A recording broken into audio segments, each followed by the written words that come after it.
Hello everyone, this is Pooja Sharma from Pooja Sharma classes. उम्मीद करती हूँ आप सब अच्छे होंगे। तो आज हम डिस्कस करेंगे यूपी टेट 2021 का पेपर। 28 नवंबर 2021 को यह परीक्षा हुई थी, जो आपकी यह परीक्षा निरस्त कर दी गई थी। पेपर लीक हो गया था, इस वजह से यह परीक्षा निरस्त हो गई थी। इसमें हम डिस्कस कर रहे हैं हिंदी को। हिंदी के प्रीवियस ईयर क्वेश्चन पेपर को हम डिस्कस कर रहे हैं। संस्कृत मैंने संस्कृत ईवीएस और सीडीपी को कंप्लीट डिस्कस करा दिया है, यानी कि इनके सभी प्रीवियस ईयर क्वेश्चन पेपर को डिस्कस करा दिया है। 2011 से लेकर 2022 तक जो आपका लास्ट ईयर एग्जाम हुआ था, मैंने इनको कंप्लीट डिस्कस करा दिया है। तो आपने इनको नहीं देखा है तो मैं लिंक आपको नीचे डिस्क्रिप्शन बॉक्स में दे दूंगी। बहुत ही बेहतरीन तरीके से हम एनालिसिस करा रहे हैं, तो आप एक बार इन सभी क्लासेस को देखिए। चलिए, आपको वीडियो पसंद आती है तो वीडियो को लाइक कर देना, अपने दोस्तों के साथ शेयर कर देना, और चैनल को सब्सक्राइब नहीं किया है तो चैनल को सब्सक्राइब कर लेना, बेल आइकन को प्रेस कर लेना, जिससे आने वाली वीडियो का भी नोटिफिकेशन आपको मिल जाएगा। फ्री नोट्स के लिए आप टेलीग्राम चैनल से जुड़ जाइए, यहाँ पर आपको फ्री नोट्स मिल जाएंगे। तो आप एक बार यहाँ पर विजिट कीजिए। और चलिए स्टार्ट करते हैं। क्वेश्चन नंबर आपका 1 आता है कि बोना का तत्सम क्या है।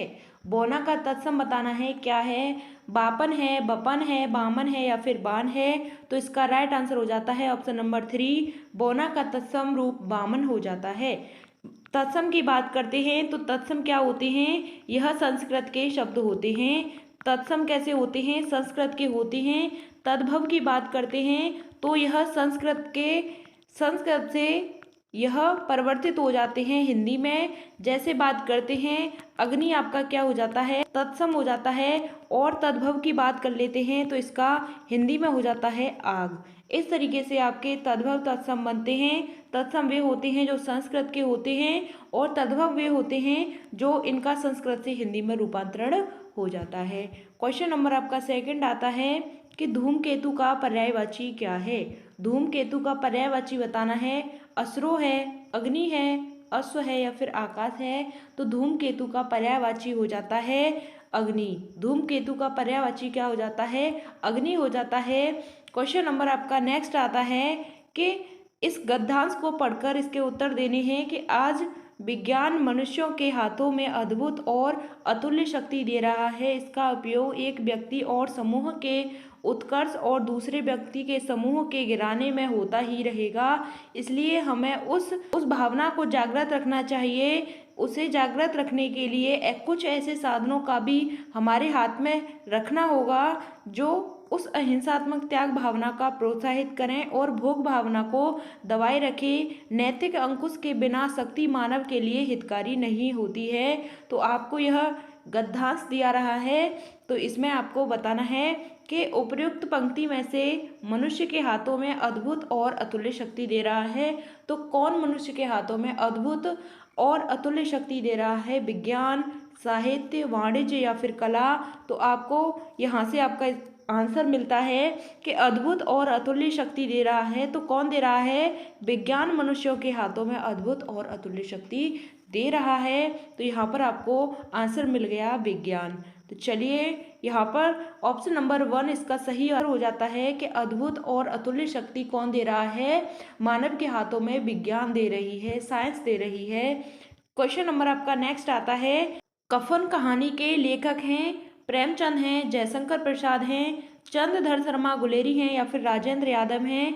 तो इनका राइट आंसर हो जाता है कफन कहानी के लेखक प्रेमचंद हो जाते हैं। कौन हो जाते हैं, मुंशी प्रेमचंद कफन कहानी के लेखक हो जाते हैं। क्वेश्चन नंबर आपका नेक्स्ट आता है कि उदित उदयगिर मंच पर रघुबर बाल पतंग, बिकसे संत सरोज सब हर्षे लोचन भृंग। उपयुक्त पंक्ति में आपको बताना है कि अलंकार है। इसमें आपको बताना है कि कौन सा अलंकार है। उदित उदयगिर मंच पर रघुवर बाल पतंग, बिकसे संत सरोज सब हर्षे लोचन भृंग। तो इसमें बताना है रूपक अलंकार है, उपमा अलंकार है, उत्प्रेक्षा अलंकार है या विरोधाभास है। तो इसका सही आंसर हो जाता है ऑप्शन नंबर 1, रूपक अलंकार। रूपक अलंकार हो जाता है इसमें। क्वेश्चन नंबर आपका नेक्स्ट आता है कि उससे बैठा नहीं जाता। उससे बैठा नहीं जाता, इस वाक्य में आपको वाच्य बताना है। तो तो कर्मवाच्य है, कृतवाच्य है, भाववाच्य है या फिर कोई नहीं है। तो इसका राइट आंसर हो जाता है ऑप्शन नंबर 3 भाववाच्य। उससे बैठा नहीं जाता, इसमें क्या होता है, भाववाच्य होता है। जहाँ पर भी आपको नहीं दिख जाए, नेगेटिव वाला साइन दिख जाए, वहाँ पर आपका क्या हो जाता है, वहाँ पर आपका भाववाच्य हो जाता है। क्वेश्चन नंबर आपका 7 आता है कि राम धीरे धीरे पढ़ता है, मैं अव्यय बताना है कि इसमें कौन सा अव्यय है। राम धीरे धीरे पढ़ता है, इसमें आपको अव्यय बताना है। संबंध बोधक अव्यय, क्रिया विशेषण अव्यय, समुच्चय बोधक अव्यय या विस्मयादि बोधक अव्यय। राम धीरे धीरे पढ़ता है, इसमें कौन सा अव्यय हो जाता है, तो इसमें क्रिया विशेषण अव्यय हो जाता है। धीरे धीरे आपकी क्या हो जाती है, यह क्रिया विशेषण हो जाती है। ऑप्शन नंबर 2 इसका राइट आंसर हो जाता है। नेक्स्ट बात करते हैं, क्वेश्चन नंबर 8 आता है आपका कि हिमालय से गंगा निकलती है में किस कारक का प्रयोग हुआ है। हिमालय से गंगा निकलती है, इसमें आपको बताना है कि कौन सा कारक है। तो अपादान कारक है, कर्ता है, कर्म है या फिर करण है। तो इसका राइट आंसर हो जाता है ऑप्शन नंबर 1 कि हिमालय से गंगा निकलती है। कर्ता ने कर्म को करण से अपादान के लिए अलग होना, यानी कि हिमालय से अलग हो रही है। कौन हो रही है, आपकी जो गंगा है हिमालय से निकलती है। तो ऑप्शन नंबर 1 इसका राइट आंसर हो जाता है, इसमें अपादान कारक हो जाता है। जैसे आपको दे दिया जाए पेड़ से पत्ता गिरता है, पेड़ से पत्ता गिरता है, तो इसमें भी आपका अपादान कारक होगा, यानी कि अलग होने की बात हो रही है। क्वेश्चन नंबर आपका 9 आता है कि वह खेल रहा है में किस प्रकार की क्रिया है। वह खेल रहा है, इसमें बताना है कि किस प्रकार की क्रिया है। अकर्मक है, कृदंत है, सकर्मक है या फिर संयुक्त क्रिया है। वह खेल रहा है, इसमें कौन सी क्रिया हो जाती है, इसमें अकर्मक क्रिया हो जाती है। ऑप्शन नंबर 1 इसका सही आंसर हो जाता है। क्वेश्चन नंबर आपका 10 आता है कि चमचमात चंचल नयन बिच घूंघट पर झीन मनहु सुर सरिता विमल जर उछरत जुग मीन। तो इस वाक्य में बताना है कि कौन सा अलंकार है। चमचमात चंचल नयन बिच घूमट पर झीन मनहु सुर सरिता विमल जल उछरत जुग मीन। तो इसमें अलंकार बताना है, उत्प्रेक्षा अलंकार है या फिर रूपक अलंकार है या फिर विरोधाभास है या फिर आपका यमक अलंकार है। तो इसका राइट आंसर हो जाता है ऑप्शन नंबर 1। जहां पर भी आपको मनुमानहु मनुमानहु मनुमानहु जानहु मनुमानहु जन जानहु आपको यह शब्द दिख जाते हैं, तो इसमें आपका उत्प्रेक्षा अलंकार हो जाता है। आपको पता होना चाहिए, यह इसकी क्या हो जाती है, ट्रिक हो जाती है उत्प्रेक्षा अलंकार को पहचानने की। क्वेश्चन नंबर आपका नेक्स्ट आता है कि सूरज का 7वां घोड़ा गुनाहों का देवता, यह किसकी रचनाएं हैं। सूरज का 7वां घोड़ा और गुनाहों का देवता, इसमें बताना है कि यह किसकी रचनाएं हैं। मोहन राकेश की है, नरेश मेहता की है, जिनेंद्र की है या फिर धर्मवीर भारती की है। तो गुनाहों का देवता और सूरज का 7वां घोड़ा, यह धर्मवीर भारती की रचना है। ऑप्शन नंबर 4 इसका सही आंसर हो जाता है। क्वेश्चन नंबर आपका नेक्स्ट आता है कि व का उच्चारण स्थान क्या है। व का उच्चारण स्थान बताना है। तो दंतोष्ठ है, कंठ है या फिर दंत है या फिर कंठ तालव्य है। तो व का उच्चारण स्थान क्या हो जाता है, दंतोष्ठ हो जाता है। क्वेश्चन नंबर 13 आता है कि अग्नि का विशेषण क्या है। अग्नि है, आग्नेय है, अज्ञेय है या फिर आग है। तो अग्नि का विशेषण आग्नेय हो जाता है।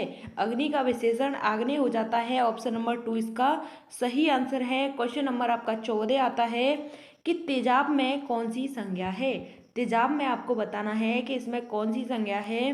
भाववाचक संज्ञा है, व्यक्तिवाचक संज्ञा है, द्रव्यवाचक संज्ञा है या फिर समूहवाचक संज्ञा है। तो तेजाब में कौन सी संज्ञा हो जाती है, इसमें द्रव्यवाचक संज्ञा हो जाती है।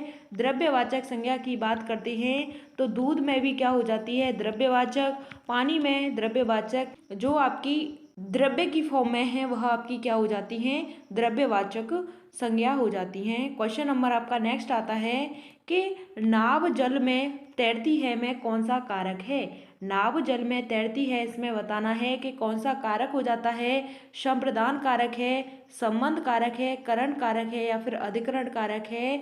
तो नाव जल में तैरती है, इसका राइट आंसर हो जाता है ऑप्शन नंबर 4 अधिकरण कारक। क्या हो जाता है इसमें? अधिकरण कारक हो जाता है। क्वेश्चन नंबर आपका 16 आता है कि महेंद्र का संधि विच्छेद क्या है। महेंद्र का संधि विच्छेद बताना है। तो महधन इंद्र है, महाधन इंद्र है, महधन इंद्र है या फिर महाधन ईद है। तो महेंद्र का आपको संधि विच्छेद बताना है, तो इसका राइट आंसर हो जाता है ऑप्शन नंबर 2 महाधन इंद्र। क्या हो जाता है? महाधन इंद्र महेंद्र का संधि विच्छेद हो जाता है। क्वेश्चन नंबर आपका 17 आता है कि शेर को सवा शेर लोकोक्ति का क्या अर्थ है। शेर को सवा शेर लोकोक्ति का अर्थ बताना है। तो संपन्नता है, असंभव कार्य है या एक से बढ़कर दूसरा है या नष्ट करना है। तो शेर को सवा शेर का मतलब क्या हो जाता है? इसका मतलब हो जाता है एक से बढ़कर एक। शेर को सवा शेर का मतलब हो जाता है एक से बढ़कर एक। क्वेश्चन नंबर आपका 18 आता है कि खाने की इच्छा के लिए एक शब्द बताइए। खाने की इच्छा के लिए एक शब्द बताना है। तो लिप्सा है, बुभुक्षा है, जिगीषा है या फिर प्रमेय है। तो इसका राइट आंसर हो जाता है ऑप्शन नंबर 2 बुभुक्षा। खाने की इच्छा के लिए क्या हो जाता है? बुभुक्षा हो जाता है। क्वेश्चन नंबर आपका 19 आता है कि किंडरगार्टन शिक्षण पद्धति के जो जन्मदाता हैं वह कौन है। तो कार्लटन वॉशबर्न हैं, डैकाली हैं, मॉन्टेसरी हैं, फ्रोवेल हैं। तो आपको इसमें बताना है कि किंडरगार्टन पद्धति के जन्मदाता कौन है। तो इसका राइट आंसर हो जाता है ऑप्शन नंबर 4 फ्रोवेल हैं, वह किंडरगार्टन पद्धति के जन्मदाता हो जाते हैं। क्वेश्चन नंबर आपका 20 आता है कि प्रवर का विलोम शब्द है। प्रवर का विलोम शब्द बताना है। अंतिम है, अवर है, प्रशस्त है या फिर अप्रशस्त है। तो इसका राइट आंसर हो जाता है ऑप्शन नंबर 2 अवर। प्रवर का विलोम क्या हो जाता है? अवर हो जाता है। क्वेश्चन नंबर 21 आता है कि उपचारात्मक शिक्षण में किस अध्यापन प्रक्रिया का प्रयोग सबसे अधिक किया जाता है। तो सामाजिक, व्यक्तिगत, यांत्रिक या वाचन। जो आपका उपचारात्मक शिक्षण है इसमें किस अध्यापन की प्रक्रिया का सबसे अधिक प्रयोग किया जाता है। तो इसमें व्यक्तिगत प्रयोग किया जाता है। ऑप्शन नंबर 2 इसका राइट आंसर हो जाता है।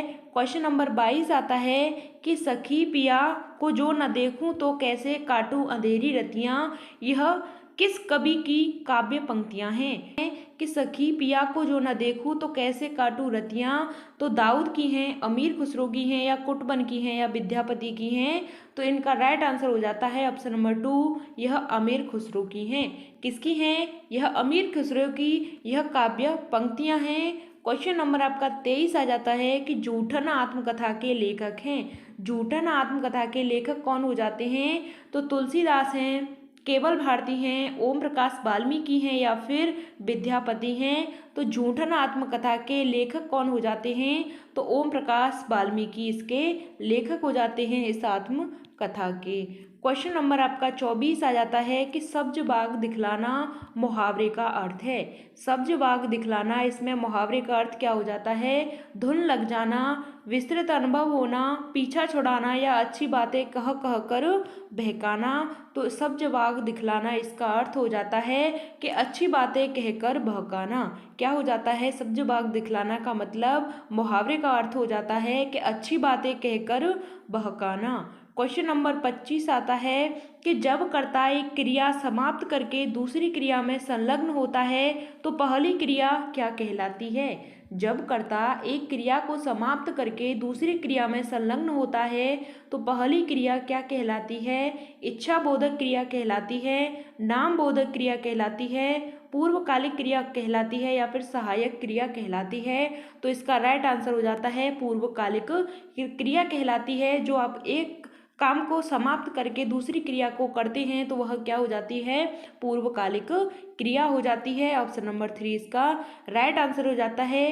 क्वेश्चन नंबर आपका 26 आता है कि फूले का शक्ल महि छाई, जन वर्षा ऋतु प्रकट बुढ़ाई। तो इस वाक्य में बताना है कि इस काव्य की जो पंक्तियां हैं इसमें कौन सा अलंकार हो जाता है। कि फूले काश सकल महि छाई, जन वर्षा ऋतु प्रकट बुढ़ाई। तो उत्प्रेक्षा अलंकार है, उपमा अलंकार है, रूपक अलंकार है या फिर दृष्टांत है। तो इसमें आपको बताना है इसमें कौन सा आपका अलंकार हो जाता है। तो इसका राइट आंसर हो जाता है उत्प्रेक्षा अलंकार। क्या हो जाता है? उत्प्रेक्षा अलंकार इसका राइट आंसर हो जाता है।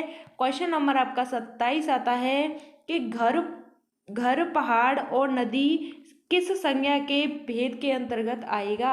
घर पहाड़ नदी है, इसमें संज्ञा बतानी है। तो इसमें कौन सी संज्ञा हो जाती है? भाववाचक संज्ञा, जातिवाचक संज्ञा, द्रव्यवाचक संज्ञा या फिर गुणवाचक संज्ञा। तो घर पहाड़ नदी में आपकी कौन सी संज्ञा हो जाती है? तो इसमें आपकी जातिवाचक संज्ञा हो जाती है।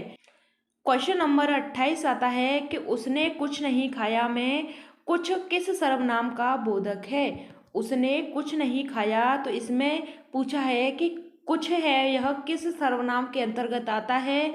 तो प्रश्नवाचक सर्वनाम, संबंधवाचक सर्वनाम, निजवाचक सर्वनाम या फिर अनिश्चयवाचक सर्वनाम। उसने कुछ नहीं खाया, तो इसमें राइट आंसर हो जाता है प्रश्नवाचक सर्वनाम।